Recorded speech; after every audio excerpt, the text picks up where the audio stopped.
Hello, YouTube. And also, hello, Facebook. I'm going to post this on there. Hopefully, it'll be able to be on there. I just want to say a few words. One of the things I'm concerned about, I recently, about maybe 4 or 5 months ago, purchased the Barna study on religion in America, which also included quite a bit about free speech in America. And this is one of the issues that I'm concerned about. I'm here from the bear cave. We call it the bear cave because of all the different bear things that are here. You can see here, and we have our heavy bag in here, our striking bags for our martial arts stuff. But I do my study out here, and I do my thinking out here. One of the things in the Barna book, and I recommend everybody get it if they can, is the change in the church that's reflecting the change that's in society. And I don't know what you can say, which came first, the chicken or the egg in this circumstance or whatever. But what's happening is this generation we're calling the millennial generation is now polling to be 52 to 55% plus against freedom of speech. And their way that they're defining this is they believe you don't have a free speech if somebody doesn't like what you say. So in other words, whoever gets triggered gets to decide what freedom is. Your free speech is not your free speech then. Your free speech belongs to somebody else.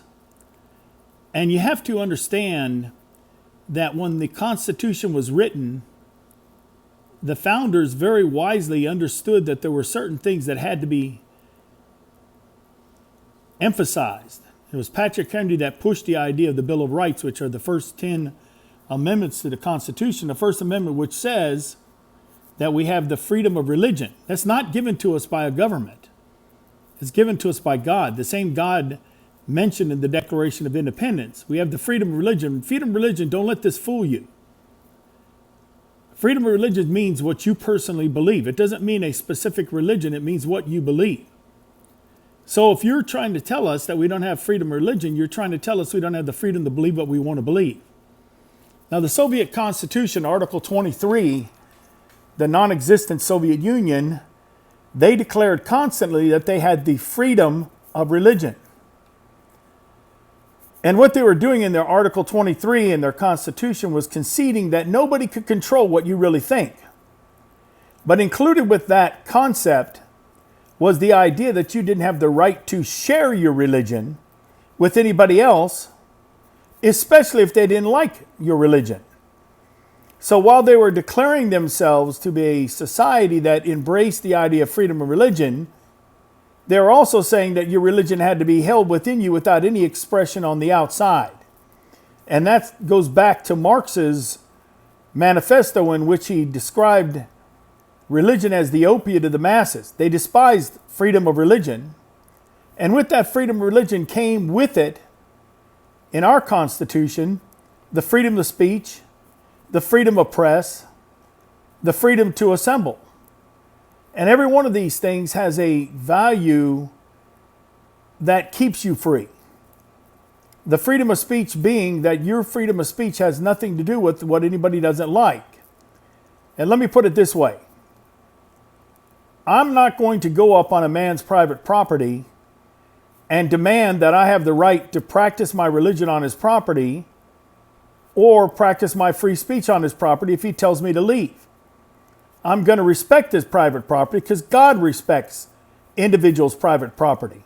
However, on public ground, I will not tolerate, nor have I in the past tolerated, any entity, be it a group of individuals, and we've had a lot of opposition from groups of individuals, Refuse and Resist and other individuals like that, or a government entity, and we've spent the last 30 plus years struggling with government entities that deem that it's their right to control our freedom of speech and our freedom of religion in the public arena. I've been in and out of the federal courthouse, been all the way up in the court system in the United States about these matters, and constantly fighting over the one thing. The public arena belongs to everybody. And I remember standing in front of Judge Sporkin at the federal courthouse in Washington, D.C., and the judge was offering to me the opportunity that I could have almost sole access while a case was going on through a temporary restraining order against the government, that I could have almost complete full access and everybody else basically was hindered.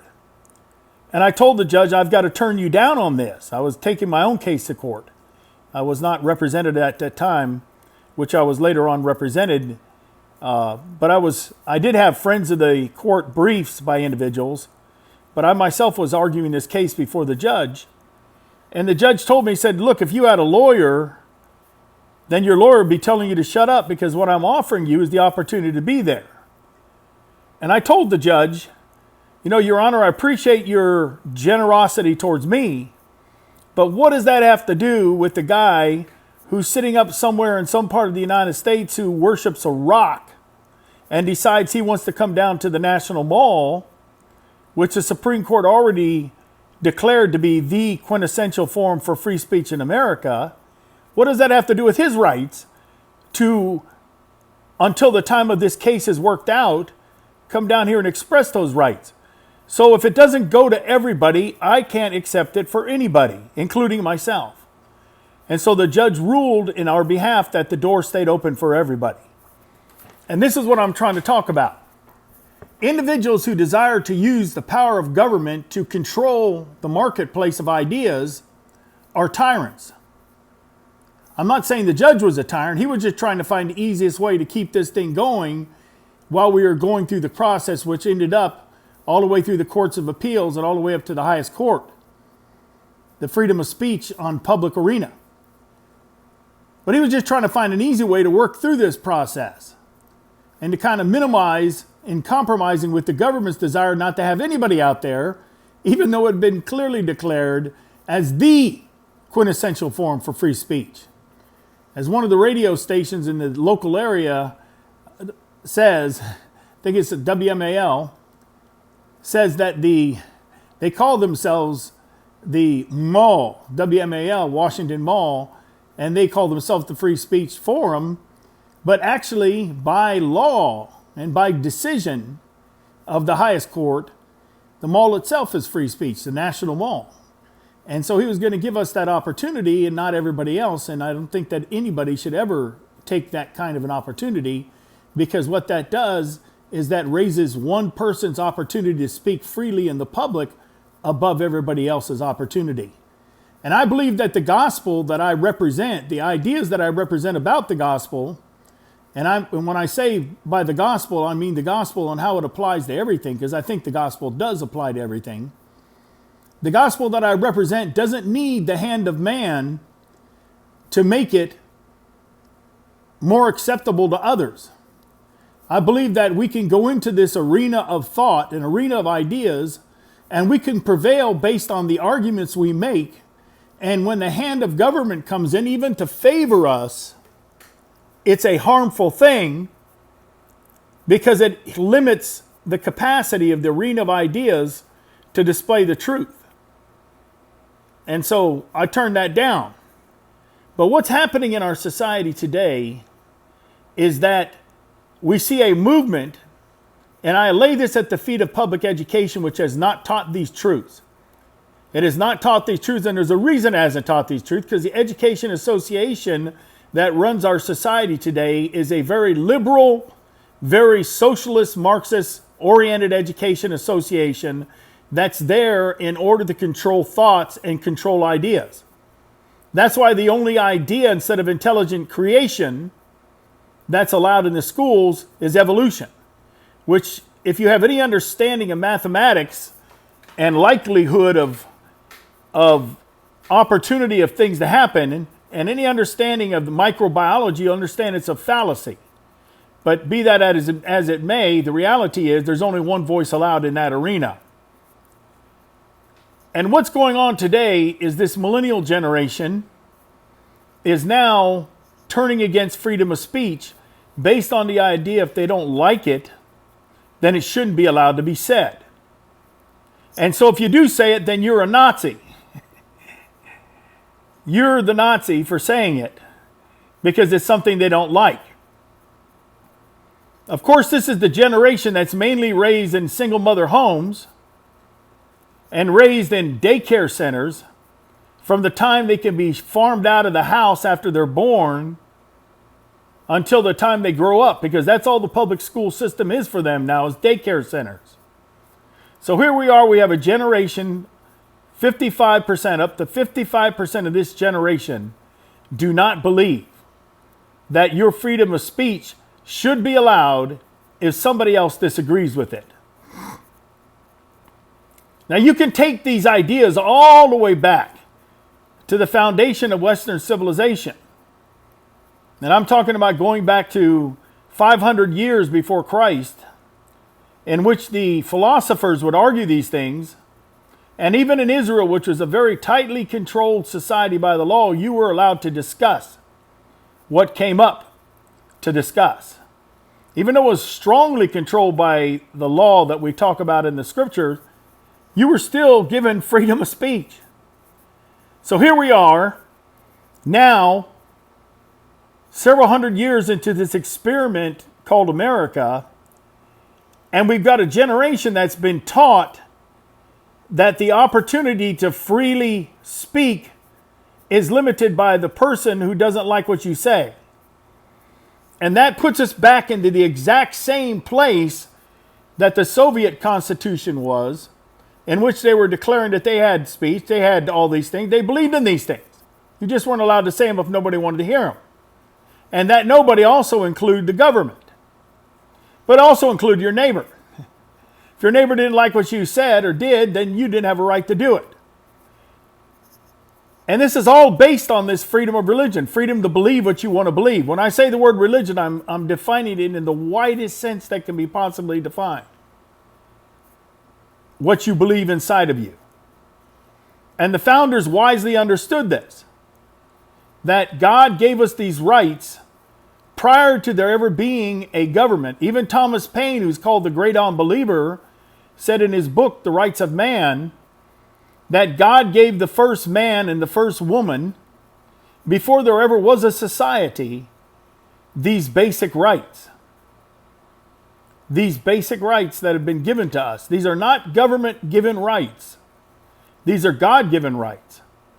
And so the freedom of speech was so that you can declare what you believe, and in the arena of ideas, you could convince somebody else. And that has been the foundation of liberty throughout human history. Wherever speech is limited, liberty will be limited. Wherever religion is limited, liberty will be limited. And the same thing goes with the freedom of the press.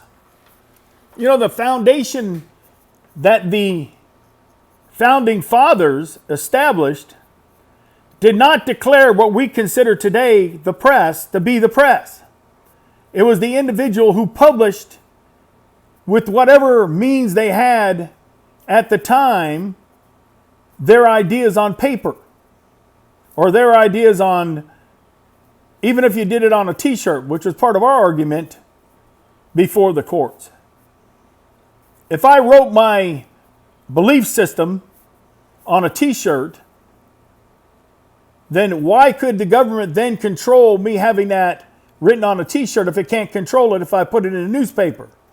But what we've done is we've created this crony capitalist thing called a newspaper system. And out of that, we built the mass media system we see today.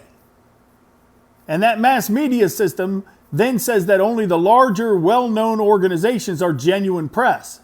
And that's not so. That's not what the freedom of press included. Yes, the freedom of press includes them too, but the freedom of the press is an individual's freedom, not just a corporate group's freedom. In other words, if I don't have another person in the world who believes what I believe, I still have the freedom of press. If I'm the only guy out here saying what I believe. When Newton started teaching his concept of gravity, as far as I can decipher, he was the only guy in his life that believed what he believed. Everybody else believed in the string theory. And this included teaching at Cambridge University for 20-something years He was the only one who believed in it.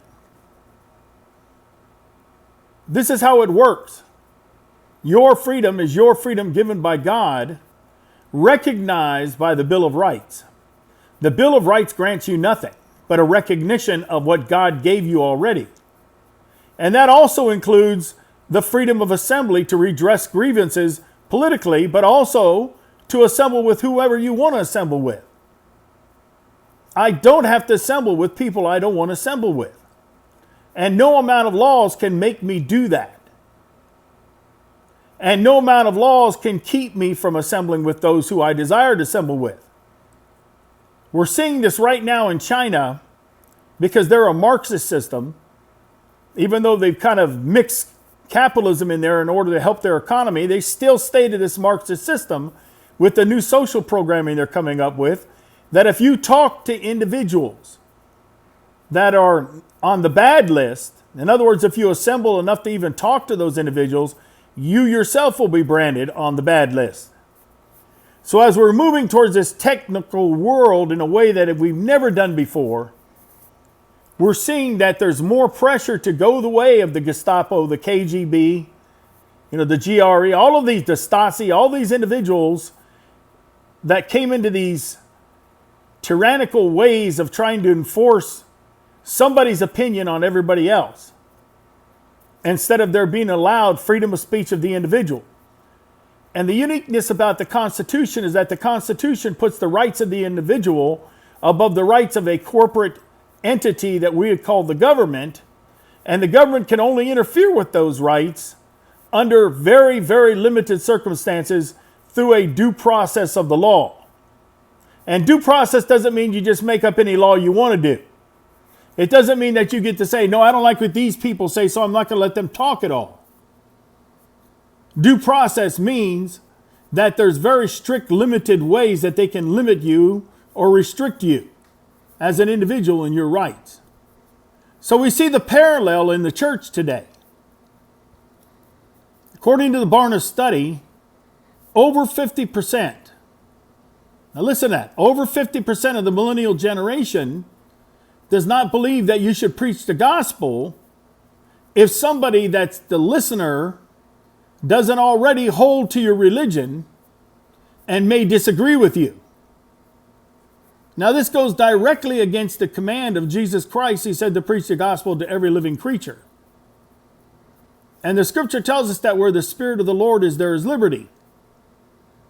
And the Spirit of the Lord prevails not in the area that restricts the gospel, but in those things that are open to the gospel. So as I go out and I'm telling someone about Jesus Christ and the claims that Jesus Christ makes in their life, if a government entity or a group of people say it can't be done here, if it's private property, yes, I'll leave.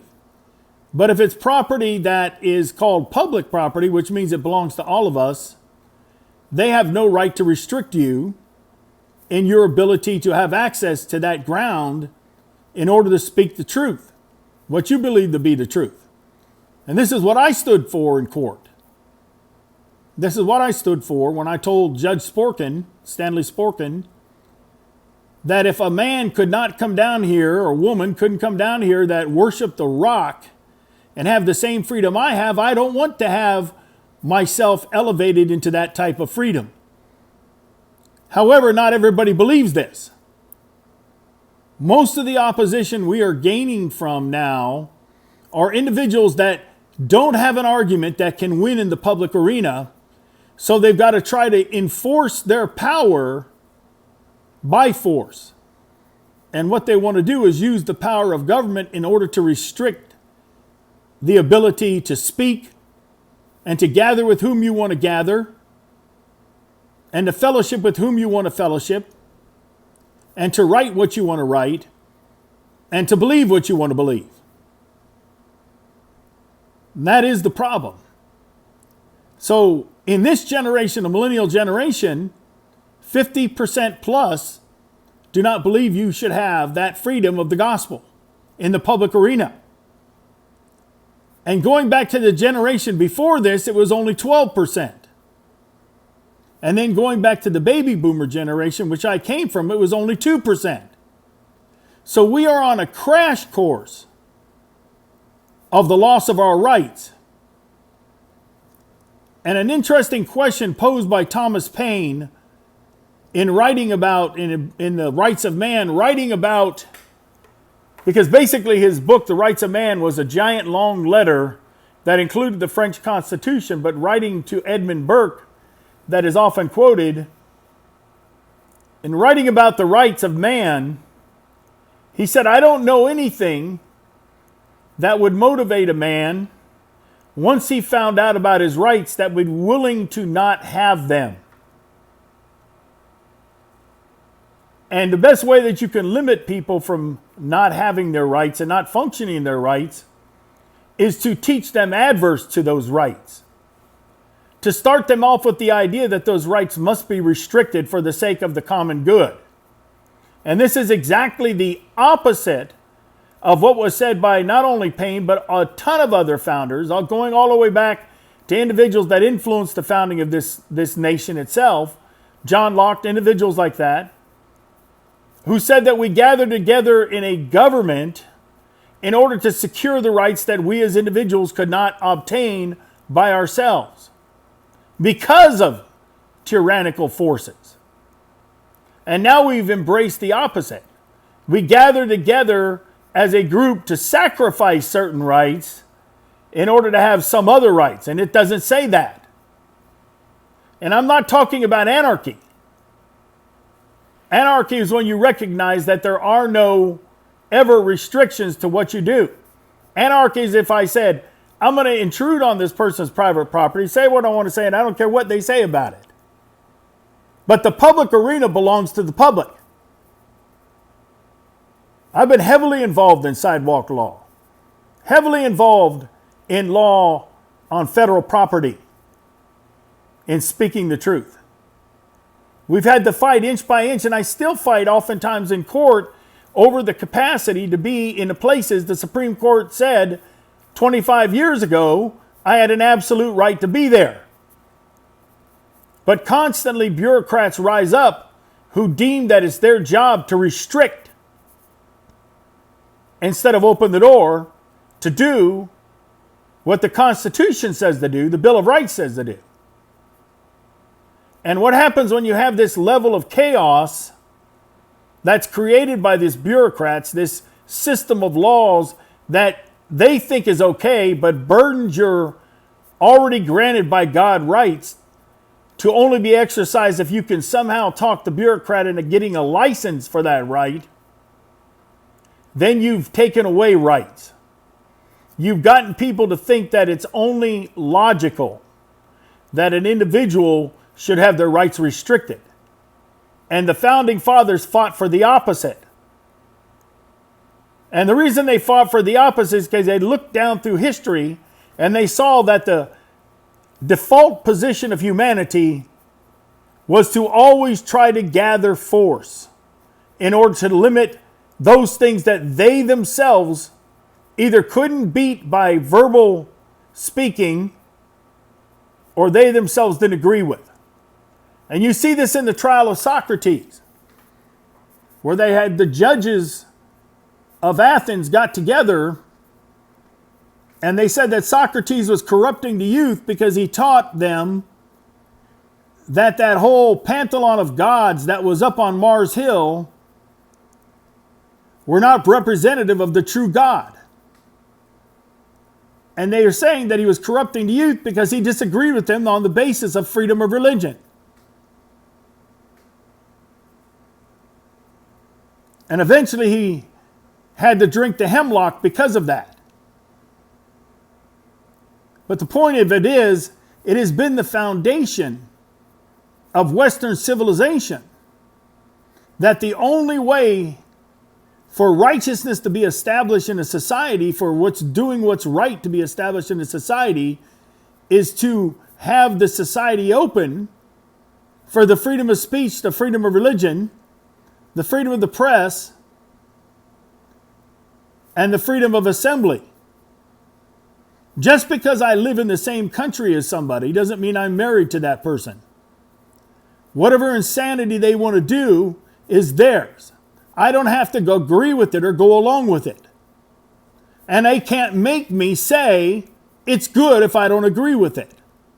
But that's the general pressure now, and they're codifying this in laws which are taking away freedom.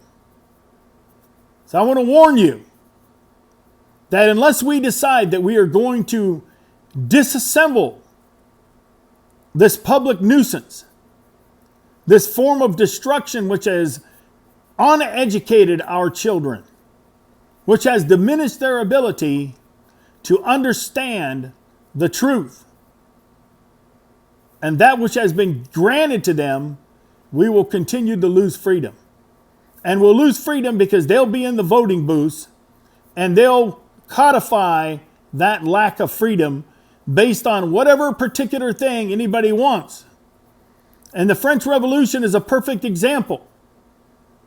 In the preamble to the French Revolution, it says very clearly that they established this change in government with the hopes of securing the blessing of Jesus Christ. It says it right in there. Read it yourself. The first French Revolution. Of course, they've been on their fifth constitution since then. Because it keeps changing. It keeps morphing because they lose themselves out of what they originally stepped into. And Article 3 of the French Constitution, the first French Constitution, which is the one that Paine writes about in his Rights of Man, made the mistake of placing the rights of man into the will of the majority. So at any given time, 51% of the population could tell the 49% you have no right. And that would become the codification of the inability of the 49% to practice their right. The basic rights of religion, freedom of speech. So they went from their preamble of saying we hope to do this to secure the blessing of Jesus Christ on their nation, to the point where Paine himself was being chased out of France under the threat of death by Robespierre because a madman rose up who exemplified the madness of them believing that the government should be able to tell you what rights you have and what rights you don't have.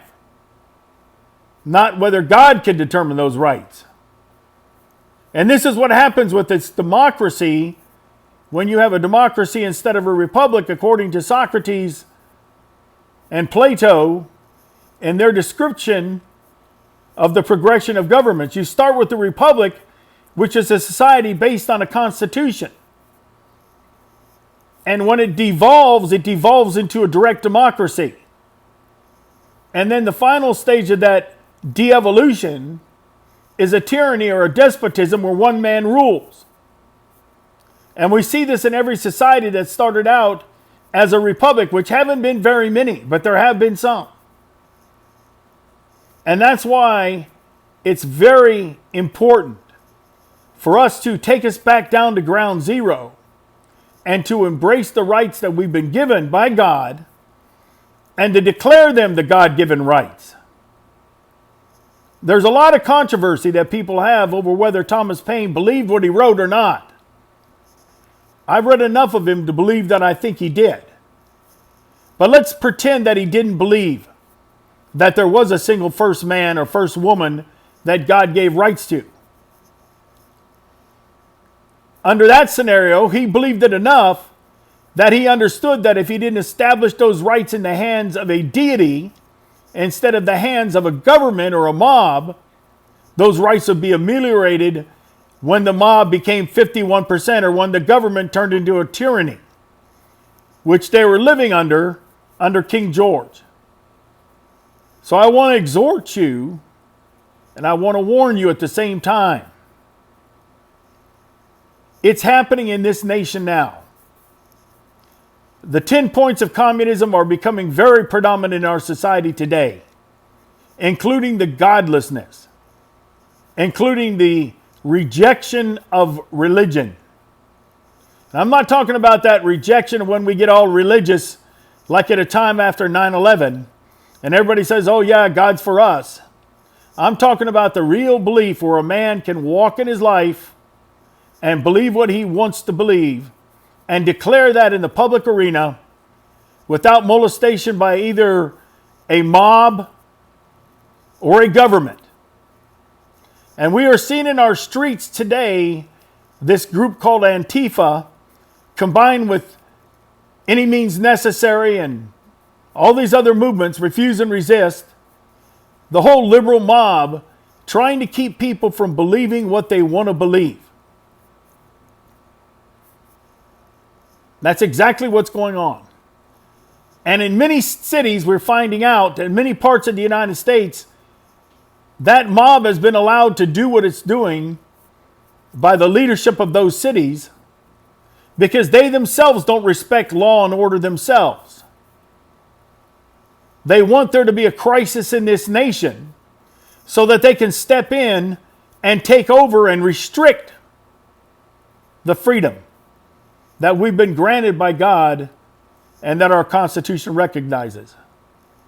So I hope you understand these things that I'm saying. We have a long history of why these things are important and a long history of the dire results that are going to happen to us if we don't cleave to those things. Anyway, I hope you understand it.